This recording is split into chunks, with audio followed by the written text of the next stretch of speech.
Hey guys, and welcome back to this channel. In this video, I'll be showing you guys what the Wisp does in Grow a Garden.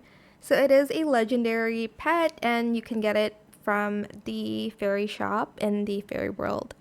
The price is 20,000 fairy points, and basically the passive trait for it is that as long as the players has a wisp well in their garden, pets gain 0.75 extra expert turns per second. Okay, so you'll need the wisp ball for this to work. I think if you have more than one, it could work a little bit better. The wisp ball is also obtainable in the fairy world, and this is what it looks like. I have four.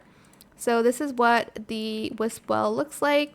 So you will need to also place this in your garden for this to work. I think it's for basically other pets to gain their kind of like expertise. Well, I did already say that, but yeah, they also gain additional bonus experience points as well.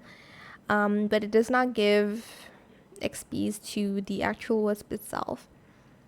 But that is it. I hope it was helpful for you guys. Don't forget to like, comment, share, and also subscribe to this channel if you haven't done that already. If you have any more questions about this video, just leave it in the comment section down below. I will try my best to answer them all for you guys. And if you found this video helpful, please click the thanks button as well. That is it. Thank you so much for watching. Bye.